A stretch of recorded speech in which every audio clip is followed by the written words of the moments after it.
Hello दोस्तों, आपका स्वागत है ट्रेडिंग विद राउत में। आज मैं बात करूंगा निफ्टी और बैंक निफ्टी के बारे में और 26 तारीख को कैसा रहेगा मार्केट उसके बारे में भी। पहले मैं निफ्टी के बारे में बता देता हूं।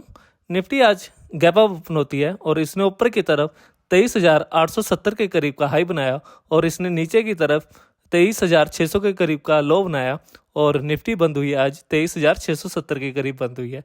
ये तो रही निफ्टी की आज की बात। और मैंने जो टारगेट दिए थे कल वाली वीडियो में 23,800 मतलब 23,900 के टारगेट दिए थे, पर उससे 30 पॉइंट नीचे ही रिवर्स कर गया। तो मेरे मतलब कि 2 टारगेट हिट हुए हैं आज निफ्टी में। और नीचे की तरफ कोई टारगेट नहीं दिया था, क्योंकि मैंने बताया था उस पिछली वाली वीडियो में कि जब तक 23,600 के नीचे नहीं निकलता तब तक आपने सेलिंग का नहीं देखना है। ठीक है, 23,600 से ही रिवर्स हुआ ऊपर की तरफ और 23,670 में बंद हुआ है निफ्टी। ठीक है, ये तो रही आज की बात। अब आपने कल निफ्टी में कहाँ से बाय करनी है और कहाँ से सेल करना है निफ्टी में, उसके लेवल बता देता हूँ। ठीक है, जब तक निफ्टी 23,740 के ऊपर नहीं निकलती है, जब तक निफ्टी 23,740 के ऊपर नहीं निकलती है तब तक आपने बाय का नहीं देखना है। जब ये 23,740 के ऊपर निकलेंगी, ठीक है, तभी आपने बाय का देखना है। और मेरा फर्स्ट टारगेट है ऊपर की तरफ, एक मिनट, मेरा फर्स्ट टारगेट है ऊपर की तरफ 23,820 और दूसरा टारगेट है 23,870 और तीसरा टारगेट है 23,940 के। ठीक है, 940 तक जा सकता है अगर इसने 23,800 के लेवल को ब्रेक करता है। ठीक है, और जब ये 23,740 के ऊपर निकलेगा तो छोटा मूव आएगा, पर जब बड़ा मूव देखना है आपने निफ्टी में तो 23,800 के ऊपर ही मिलेगा बड़ा मूव। ठीक है, और ये तो रही ऊपर की तरफ। अब आपने निफ्टी को कहाँ से बेचना उसके लेवल बता देता हूँ। जब तक निफ्टी 23,600 के नीचे नहीं निकलता है, आज भी 23,600 के ऊपर ही रहा, जब ये 23,600 के नीचे सस्टेन करके निकलेगा तभी आपने बेचना है इसको। जब ये 23,600 के नीचे निकलेगा तो मेरा फर्स्ट टारगेट है, पुराने वाले टारगेट दे रहा हूँ, 23,520। दूसरा टारगेट है 23,440 और तीसरा टारगेट है 23,400 के। ठीक है, 3 टारगेट दे रहा हूँ नीचे की तरफ। और बैंक मतलब निफ्टी 23,600 से लेके 23,740 तक साइडवेज रहेगा, मतलब इसमें बड़ा मूव नहीं आएगा। तभी मैं बता रहा हूँ आपको, बड़ा मूव देखना है तो आपको ऊपर की तरफ निफ्टी में 23,800 के ऊपर ही बड़ा मूव आएगा। और अगर आपने नीचे की तरफ देखना है, अगर ये 23,550 के नीचे सस्टेन करके निकल गया तो मेरा मानना है कि कल निफ्टी नीचे की तरफ 23,400 के लेवल दिखा सकता है। ठीक है, ये तो रही निफ्टी की बात। अब मैं आपको बैंक निफ्टी के बारे में बता देता हूँ। बैंक निफ्टी आज गैप अप ओपन होता है और इसने ऊपर की तरफ 52,060 के करीब का हाई बनाया और नीचे की तरफ इसने 51,430 के करीब का लो बनाया और बैंक निफ्टी बंद हुई है 51,600 के करीब बंद हुई है। ठीक है, ये तो रही बैंक निफ्टी की आज की बात। और मैंने कल वाली वीडियो में स्पेशल कहा था कि बैंक निफ्टी में प्रॉफिट बुकिंग आ सकती है और 52,080 के टारगेट दिए थे मैंने। और टारगेट से मतलब 20 पॉइंट ऊपर नीचे ही मतलब रिवर्स कर गया मेरे, मतलब ये 2 टारगेट तो हिट हुए हैं। मैंने कहा था कि 52,000 के ऊपर जा सकता है बैंक निफ्टी कल और वहाँ से प्रॉफिट बुकिंग आ सकती है। आज वही हुआ, प्रॉफिट बुकिंग आई ऊपर से। और मैंने नीचे के लेवल भी बताए थे आपको। और 51,000 मैंने बताया था कि 51,000 अगर 630 से निकलता है तो मतलब कि 51,500 और 51,430 के लेवल दिखा सकता है।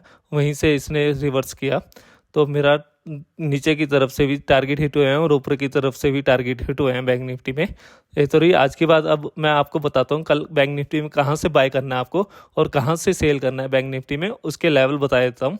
जब तक बैंक निफ्टी 51,700 के ऊपर नहीं निकलता है तब तक आपने बाय का नहीं देखना है इसमें। जब ये 51,700 के ऊपर निकलेगा तभी आपने बाय का देखना है। जब 51,700 के ऊपर निकलेगा तो मेरा फर्स्ट टारगेट है 51,800 और दूसरा टारगेट है 51,940 और तीसरा टारगेट है 52,000 के। ठीक है, 52,000 के टारगेट दिखा सकता है बैंक निफ्टी कल फिर से, अगर इसने 51,800 के लेवल को ब्रेक करता है। ठीक है, बड़ा मूव तभी आएगा 51,800 के ऊपर ही। ठीक है, इसको ध्यान में रखना। और अगर आपने बेचना है बैंक निफ्टी को, कहाँ से बेचना उसके लेवल भी बता देता हूँ। जब तक बैंक निफ्टी 51,000 500 के नीचे नहीं जाता है तब तक आपने सेल का नहीं देखना है। जब 51,500 के नीचे जाएगा तो ही आपने सेल का देखना है। जब 51,500 के नीचे सेशन करके निकलेगा तो मेरा फर्स्ट टारगेट है 51,430, दूसरा टारगेट है 51,340 और तीसरा टारगेट है 51,300 के 300 तक जा सकता है। अगर इसने 51,500 के लेवल को ब्रेक करता है तो 51,300 के लेवल दिखा सकता है कल बैंक निफ्टी, ठीक है। और आपको 51,500 से लेकर 51,700 के बीच मतलब ट्रेड नहीं करना है। इसमें बड़ा मूव नहीं मिलेगा आपको, साइडवेज रहेगा, थोड़ा बहुत मूव मिलेगा। बड़ा मूव तभी मिलेगा जब 51,500 के नीचे निकलेगा तो बड़ा मूव मिलेगा, और आपने ऊपर की तरफ देखना है तो 51,800 के ऊपर ही निकलेगा तभी आपने इसमें बड़ा मूव देख सकते हैं इसमें, ठीक है। ये तो रही बैंक निफ्टी की, ठीक है। और निफ्टी और बैंक निफ्टी की बात, अब मैं आपको गिफ्ट निफ्टी भी दिखा देता हूँ। गिफ्ट निफ्टी मतलब कि सुबह के टाइम, एक मिनट रिफ्रेश कर लेता हूँ। गिफ्ट निफ्टी सुबह के टाइम माइनस में चल रहा था पर अब अच्छा मूव दिखा रहा है, मतलब 23,720 के करीब चल रहा है। और इसने ऊपर की तरफ आज 23,890 के करीब का हाई बनाया और नीचे की तरफ इसने 23,670 के करीब का लो बनाया। मतलब कि ठीक है, मतलब कि अब थोड़ा पॉजिटिव चल रहा है, 40 पॉइंट प्लस में चल रहा है। तो मेरा मानना है कि कल निफ्टी मतलब कि साइडवेज रह सकता है और थोड़ा मतलब कि गैप थोड़ा पॉइंट से ही ऊपर होगा, ठीक है। अब मैं डो जोन का फ्यूचर भी दिखा देता हूँ आपको, एक मिनट रिफ्रेश कर लेता हूँ इसको भी। डो जोन का फ्यूचर भी दिखा देता हूँ, मतलब कि सुबह के टाइम नेगेटिव में चल रहा था, 60 या 80 के पॉइंट नीचे चल रहा था, पर अब प्लस में आ चुका है, मतलब पॉजिटिव में आ चुका है, 22 पॉइंट ऊपर चल रहा है। तो मेरा मानना है कि डो जोन मतलब न्यूट्रल रहेगा आज। Dow Jones America market neutral open होगा, मतलब कि ना ऊपर ज़्यादा तरफ, मतलब कि 20-40 पॉइंट ऊपर की तरफ खुल सकता है, ठीक है। ये तो रही निफ्टी और बैंक निफ्टी का और गिफ्ट निफ्टी की बात और डो जोन की बात। अब मैं आपको यूएस डॉलर इंडेक्स भी दिखा देता हूँ, इस करके भी थोड़ा इंडियन मार्केट नेगेटिव बंद हुआ है। यूएस डॉलर भी दिखा देता हूँ, एक मिनट, यूएस इंडेक्स डॉलर भी दिखा देता हूँ। ये मतलब 104 के ऊपर निकल चुका है फिर से, 104 के ऊपर, एक मिनट में दिखाता हूँ। अभी 104.04 है, मतलब कि अभी ऊपर की तरफ चल, दिन के टाइम में, सुबह के टाइम में 104 पॉइंट कुछ समथिंग था, मतलब इसने, एक मिनट हाई बता देता हूँ आपको कितना लगाया इसने आज हाई, मतलब 104.47 पॉइंट था आज 104, तभी मतलब कि इंडियन मार्केट मतलब कि नीचे की तरफ आई। जितना ही नीचे की तरफ जाएगा उतना इंडियन मार्केट के लिए अच्छा होगा, ठीक है। ये तो रही यूएस डॉलर इंडेक्स। और आपको एक शेयर के बारे में बता देता हूँ, जोमेटो शेयर, मतलब आज बहुत बड़ी गिरावट आई है, सारे मिड कैप और स्मॉल कैप में भी गिरावट आई है, सब में प्रॉफिट बुकिंग आई है आज फिर से, क्योंकि 5-6 दिन बड़ा था ये, तो इसमें प्रॉफिट बुकिंग आई है। तो मैं आपको उसका चार्ट दिखा देता हूँ, एक मिनट, जोमेटो शेयर का चार्ट दिखा देता हूँ। 209 में ट्रेड कर रहा है, ठीक है। आपको अभी इसमें मैं आपको लेवल बता देता हूँ आपको, एक मिनट इसके लेवल बता देता हूँ। जिसने जोमेटो शेयर ले रखा है तो उसको अभी कुछ नहीं करना है, इसको एक बॉक्स पहले से चल रहा था, एक मिनट उस बॉक्स में आ चुका है फिर से। जब तक ये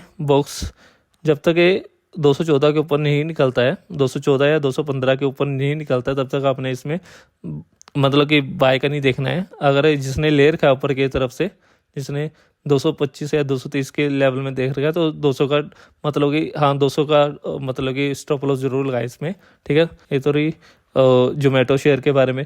अडानी शेयर के बारे में बता देता हूँ आपको, ये भी बहुत गिरा है आज, 16 पॉइंट नीचे बंद हुआ है, ठीक है। इसमें भी मैंने इसमें स्टॉप लॉस आप 500 का स्टॉप लॉस जरूर लगाएं, जिसने ऊपर की तरफ ले रखा है तो 500 का स्टॉप लॉस जरूर लगाएं इसमें, ठीक है। 500 का स्टॉप लॉस लगा के आप बने रह सकते हैं, जिन्होंने ऊपर की स्तर में लिया है। मैंने बताया था कि ये 540 तक जा सकता है और मेरे टारगेट हिट हुए हैं 540 के। बड़ा मूव तभी आएगा जब ये 540 को सस्टेन करके निकलेगा, तभी बड़ा मूव आएगा। पर आपको अब 500 जिन्होंने ऊपर की तरफ ले रखे हैं तो अडानी पावर में मतलब कि 500 का मतलब स्टॉप लॉस लगा सकते हैं, 500 का या 495 का स्टॉप लॉस लगा के इसमें अभी बने रह सकते हैं, ठीक है। अब CESC शेयर के बारे में बता देता हूँ। इसमें मतलब कि अभी भी 155 का हाई लगाया इसने भी, और अब 150 में है। मैंने इसमें 142 में शायद दिया था, 142 में दिया था जब ये 140, अभी ये ऊपर ही है, तो आप इसमें होल्ड कर सकते हैं, ठीक है। ये अभी होल्ड कर सकते हैं इसमें। और एक और शेयर के बारे में बता देता हूँ, हाँ, JSW इंफ्रा के बारे में बताता हूँ। इसने मतलब कि 320 के टारगेट दिखाए थे। अब जिन्होंने ले रखा है ऊपर की तरफ से तो इसको होल्ड कर सकते हैं, अभी होल्ड कर सकते हैं। इसका स्टॉप लॉस लगाएं 295 का स्टॉप लॉस लगा के इसमें बने रह सकते हैं, ठीक है। क्योंकि आज सारे शेयरों में गिरावट आई है, क्योंकि इतने दिनों से मतलब कि ऊपर की तरफ जा रहे थे, तो मतलब कि इसमें थोड़ी प्रॉफिट बुकिंग आई है। तो इसमें घबराने की बात नहीं है कोई, आप इसमें बने रह सकते हैं। जो शेयर के बारे में मैंने बताया, इरेडा शेयर के बारे में भी बताया था आपको। इरेडा शेयर भी आज 176 का हाई बनाकर इसने 168 में बंद हुआ है, तो आप इसमें होल्ड कर सकते हैं। 160 का स्टॉप लॉस जरूर लगाना इसमें। और इसमें अगर अच्छा मूव देखना है तो आप 170 के ऊपर निकलेगा, 174 के ऊपर निकलेगा तभी बड़ा मूव आएगा इसमें, ठीक है। और मैंने 160 है 155 में लेने को कहा था इसको, तो अभी ऊपर है इसमें भी, ठीक है। इसमें भी बने रह सकते हैं। ये तो रही सारे शेयर के बारे में जो मैंने दिए रखे हैं पहले वाली वीडियो में, ठीक है। अब मैं आपको मिलता हूँ नेक्स्ट वीडियो के साथ, तब तक के लिए जय श्री राम। और जो लेवल बताया निफ्टी और बैंक निफ्टी पे, वो लेवल को ध्यान से ट्रेड करना। और मेरा व्यू है कल कि मतलब कि इंडियन मार्केट थोड़ा साइडवेज रह सकती है, ठीक है। मेरा व्यू है थोड़ा साइडवेज रह सकती है, बड़ा मूव तभी आएगा निफ्टी में एक मतलब 23,800 के ऊपर ही आएगा, और बैंक निफ्टी में 52,000 के ऊपर ही बड़ा मूव आएगा, ठीक है। चलो मैं अब मिलता हूँ आपको नेक्स्ट वीडियो के साथ, तब तक के लिए जय श्री राम।